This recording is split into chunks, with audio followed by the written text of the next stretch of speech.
So never stop in your life. কখনো থেমে যাবে না।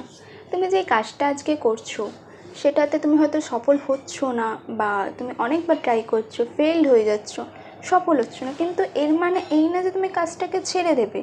এটা কখনোই করবে না। তুমি কাজটা করতে থাকবে আর একদিন তুমি ঠিক সফল হবে। So hello everyone, I am Jyoti. Today I talk about consistency.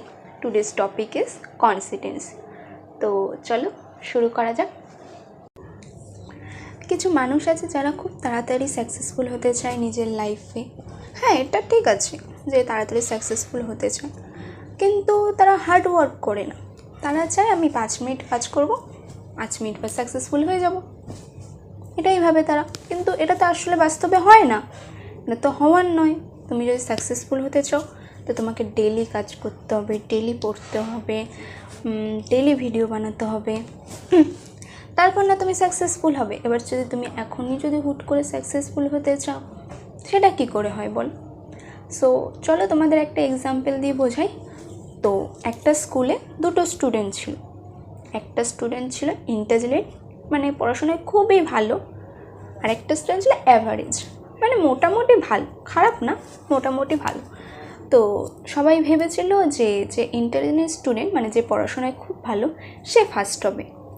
তো কিছু মাস পর যখন রেজাল্টটা বেরালো, আমরা দেখতে পেলাম যে অ্যাভারেজ স্টুডেন্ট যে ছিল সে ফার্স্ট হয়েছে।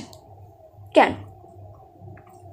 কারণ ইন্টেলিজেন্ট যে স্টুডেন্ট, সে ভাবতো যে আমি তো ইন্টেলিজেন্ট, আমি তো সব কিছু জানি, আমি সব কিছু পাই, ঠিক আছে, তো আমার পড়ার কোনো প্রয়োজনই নেই, তাই সে পড়তো না। আর যে অ্যাভারেজ স্টুডেন্ট, সে ডেলি হার্ডওয়ার্ক করতো, ডেলি পড়তো, ভুল করতো, ভুল থেকে কিছু শিখতো, পড়তো।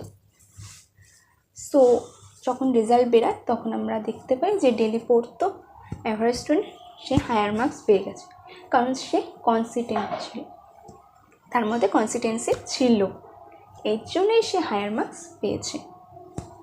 সো তো তোমাদের আমি এটাই বোঝাতে চাইলাম যে তুমি যে কাজটা আজকে করছো সেটা যদি সফলও না হও, সেটাকে ছেড়ে দিও না। তো তোমাদের আমি এটাই বোঝাতে চেয়েছিলাম যে তুমি আজকে যেই কাজটা করছো সেটা হয়তো তুমি আজ সফল হচ্ছ না, কিন্তু একদিন নিশ্চয়ই হবে।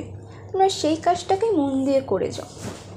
আজকে না হোক, কালকে না হোক, পরশু না হোক, কিন্তু একদিন হবে। আর কনসিস্টেন্ট থাকো। তুমি হয়তো ভাবছো যে আমি এই কাজটা করে কোনো লাভ হচ্ছে না, তাহলে আমি এই কাজটা কেন করবো? কিন্তু তুমি হয়তো দেখতে পাচ্ছ না যে এই কাজটা করতে হবে তুমি স্ট্রং হচ্ছো, তোমার মধ্যে গ্রোথ তৈরি হচ্ছে। তুমি সেটা হয়তো এখন দেখতে পাচ্ছ না, কিন্তু পরবর্তীকালে সেটা নিশ্চয়ই দেখতে পাবে। তো তোমাদের এই ব্যাপারটার জন্য আমি আরেকটা এক্সাম্পল দিচ্ছি। একটা লোক বাজার থেকে একটা বীজ হয়, চারা গাছের জন্য পোতার জন্য বীজ, ওই বীজটা তুলে নিয়ে এসেছে, ঠিক আছে। তো এবার বীজটা নিয়ে এসে লোকটা মাটিতে পুঁতে দিয়েছে। তো মাটিতে পুঁতে দিয়েছে, এবার কিছু দিন গেল, কিছু সপ্তাহ গেল, ওর মধ্যে কোনো চারা গাছ বেরোচ্ছিল না। তো সবাই এটাই ভেবেছিল যে বীজটা হয়তো মরে গেছে বা চারা গাছ বেরাবে না।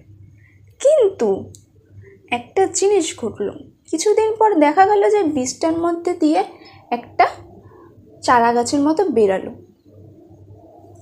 তো এটা কিন্তু হলো, এই যে কিছু মাস, কিছু সপ্তাহ যে চারা গাছটা বেরাচ্ছিল না, ওই বীজটা তখন নিজে মাটির তলায় নিজের গ্রোথটা স্ট্রং করছিল, নিজের রুট যেটা ছিল ওটাকে স্ট্রং করছিল। দেন কিছু দিন পর, কিছু সপ্তাহ পর ওটা চারা গাছ হয়ে বেরালো। তো হয়তো আমরা অনেক সময় দেখতে পাই না যে আমাদের ওয়ার্ক, যে আমরা কাজটা করছি সেটাতে আমরা সাকসেসফুল হচ্ছি কি হচ্ছি না, আমরা দেখতে পাই না। কিন্তু আমাদের মধ্যে যে গ্রোথটা হচ্ছে সেটা কিন্তু হচ্ছে, গ্রোথটা কিন্তু হচ্ছে। হয়তো সেটা আমরা এখন দেখতে পাচ্ছি না, কিন্তু পরবর্তীকালে কিন্তু দেখতে পাবো, ঠিক আছে। আমাদের আমি এটাই বলতে চেয়েছিলাম যে কখনো থেমে যেও না, ভেঙে পড়ো না। হয়তো তুমি আজকে সফল না হলে কালকে নিশ্চয়ই হবে। সো তো থ্যাংক ইউ ফর ওয়াচিং। তো তোমাদের এই ভিডিওটা কেমন লাগলো আমাকে জানিও। টাটা, দেখা হচ্ছে নেক্সট ভিডিওতে। আর হ্যাঁ, ভালো লাগলে কিন্তু প্লিজ সাবস্ক্রাইব, আর এটা আমার নিউ চ্যানেল, আমিও নতুন, আমিও ট্রাই করছি। তো আমাদের সাথে যদি তুমিও ট্রাই করতে চাও তাহলে নিশ্চয়ই ফলো করো, সাবস্ক্রাইব করো, লাইক করো। টাটা।